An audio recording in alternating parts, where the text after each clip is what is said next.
Estate pack पर रख, क्योंकि सीमेंट पर अभी आपने अपना एक नजरिया बताया और रियल एस्टेट सेक्टर पर ओबरॉय रियल्टी इन पर्टिकुलर पर एक रिपोर्ट आई है एलारा कैपिटल की, और खरीदारी की राय तो इनकी थी ही, और इन्होंने टारगेट्स में बढ़ोतरी भी की है।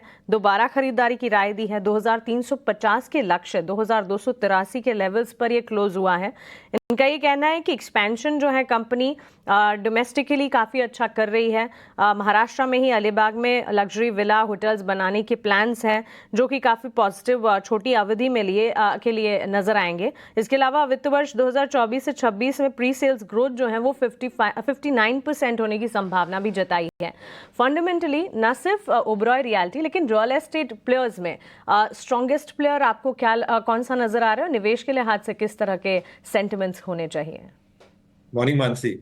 नहीं, the whole world is on leave और हम शायद काम कर रहे हैं, बट हमारे ग्लोबल ऑफिस बंद है, तो कहीं ना कहीं थोड़ा रिस्पाइट है। तो इंडियन मार्केट आवर्स में ही हमें काम करना पड़ता है।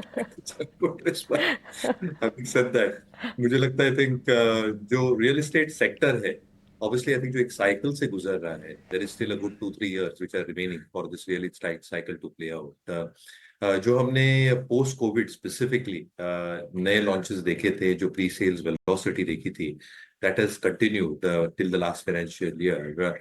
ये वर्ष में थोड़ी आई थिंक एक स्टेबिलिटी या कंसोलिडेशन दिखा जा रहा है नंबर्स के ऊपर, but the players have also probably adopted a very asset light strategy. यानी जब ये टियर 1 टियर 2 सिटीज में पूरे कर रहे हैं, they are not having a excessive capex led program, they're tying up with partners to probably ensure कि balance sheet पे डेट बहुत ज्यादा बढ़ती नहीं है। दूसरा, अगर आप देखें, जो इन्वेंट्री लेवल्स की चिंता थी कुछ वर्षों पहले post Covid, obviously that started coming off. Certain pockets in certain regions में थोड़ी इन्वेंट्री बिल्टअप स्टार्ट हो गई है। We are obviously also seeing some element of pricing pressure starting to come through, क्योंकि जो अनऑर्गेनाइज मार्केट है, specifically I think large metro areas में जो रीडेवलपमेंट का काम चल रहा है, there is a large undeveloped और unorganised market, unlisted market if I may say, that is probably also getting into this. Third, I think in terms of expected numbers, अगर आप कोई भी रियल एस्टेट डेवलपर को देख लें, ओबेरॉय देख लें, आप मैक्रोटेक डेवलपर्स देख लें,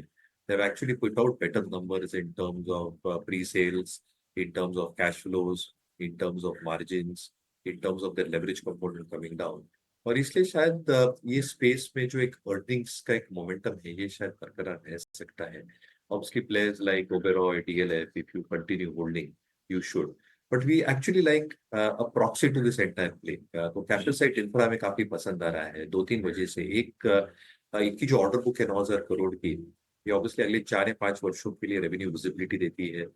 दूसरा, ये जो ईपीसी काम करते हैं हाई राइजेस के लिए, तो मेट्रो एरिया से टियर 1 एरिया जहाँ पे वर्टिकल डेवलपमेंट हो रही है, and the order book that they probably expected to execute both public and private domain में, ये शायद बढ़िया हो सकता है। और इसे हमें लगता है कि real estate developers like Oberoi, DLF definitely hold करें, but a proxy play like Capacite can actually show reasonable amount of earnings. बिल्कुल, कह सकते हैं कि रियल एस्टेट पूरा का पूरा क्षेत्र जो है, ना सिर्फ अफोर्डेबल रियल एस्टेट लेकिन अब तो प्रीमियम रियल एस्टेट में भी काफ़ी ज़्यादा मोमेंटम और काफ़ी ज़्यादा इंटरेस्ट बढ़ता हुआ दिखा है। एटलीस्ट 2024 की स्टोरी तो यही बयां कर रही है, और ग्रोथ 2025 के लिए भी बरकरार रहने की पूरी संभावना है।